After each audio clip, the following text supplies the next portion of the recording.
Hello guys, good day to all, good day Philippines, this is Mike Padua and we're back to our latest weather analysis for this midweek of the last week of September 2023. This is for today Wednesday until Friday September 27 to 29, and this is our English version brought to you by Typhoon2000 in partnership with Naga College Foundation, Aboitiz Power, Bank of the Philippine Islands, Avenue Plaza Hotel, the local government of Naga City, headed by our Honorable Mayor Nelson Legacion and our Honorable Congressman of the 3rd District of Camarines Sur, Honorable Gabi Bordado.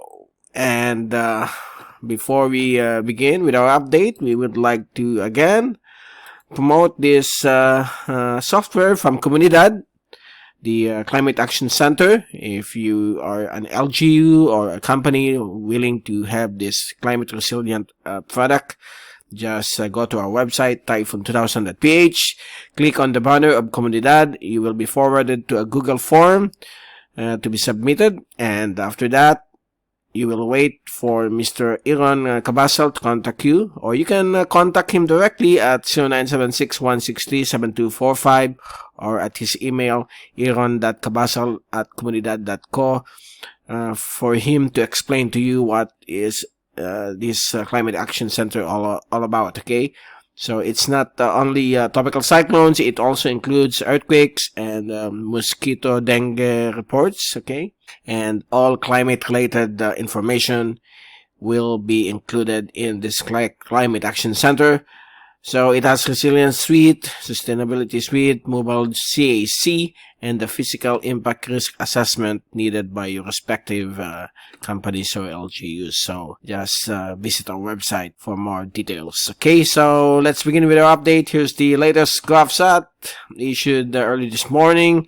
And we have here a dissipating shallow LPA. This was once LPA 92W, and we have another one here which is currently developing, shallow LPA, which already has been tagged with ID number 93W, and it's currently developing near Guam, and is expected to be the new possible threat to extreme northern Luzon by this weekend or early next week. So for the next 1 to 2 weeks, we will be very busy again for a possibility of back-to-back tropical cyclones after weeks of silence here across the Philippine Sea and the Western Pacific.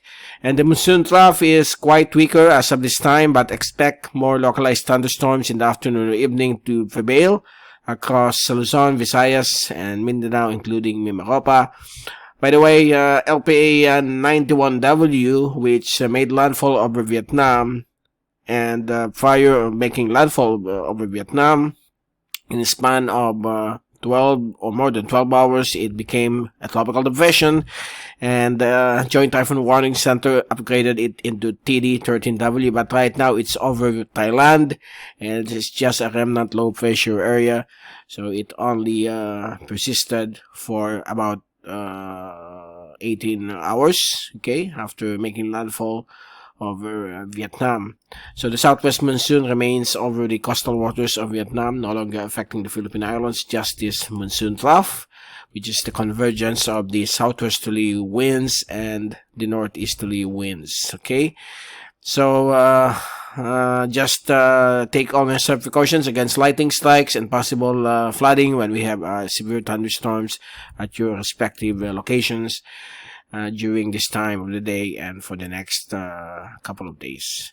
Okay, and if we take a look at the fast animation, so here's the former TD13W, and the monsoon trough is continued to oscillate across the Philippine Islands, and here's now the developing shallow LPA, which became 93W, and this is an area that we are going to monitor in the coming days for a possible threat across extreme northern Luzon this weekend or early next week.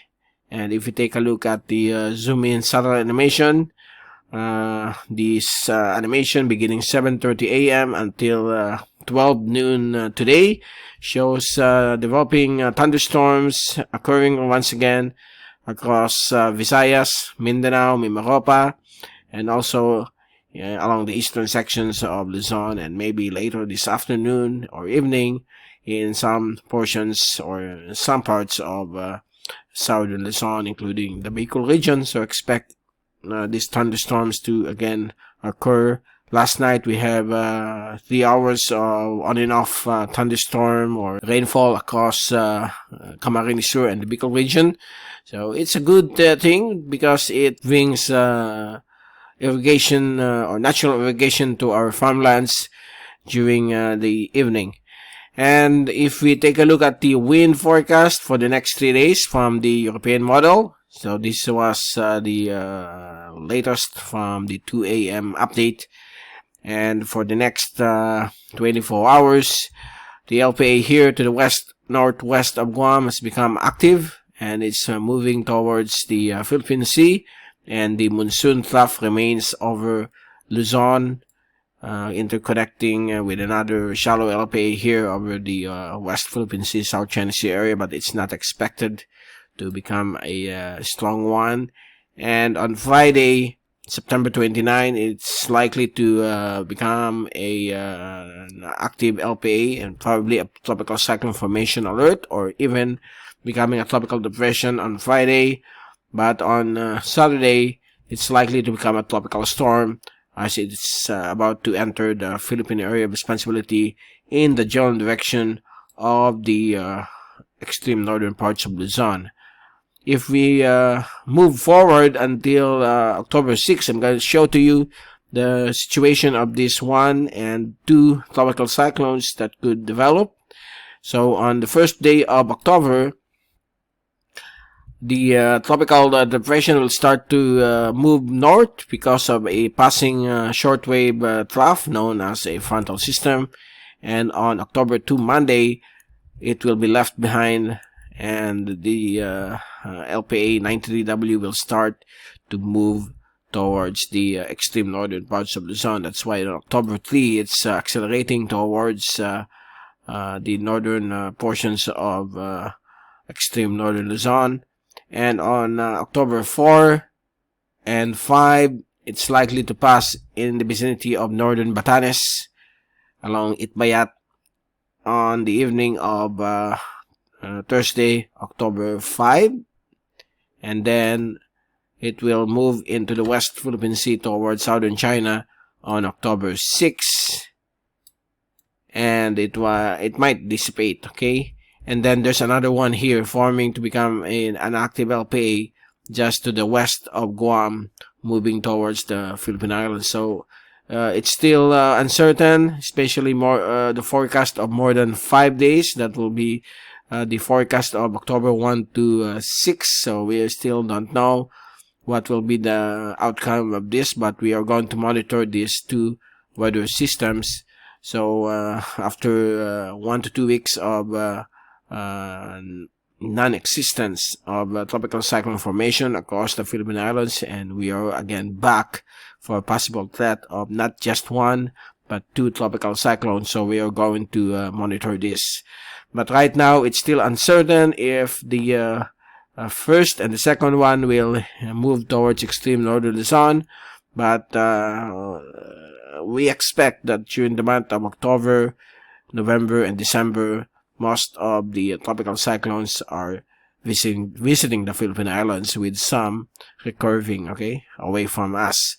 So let's hope and pray that all of them will recurve without any landfall, and let's hope that it goes that way.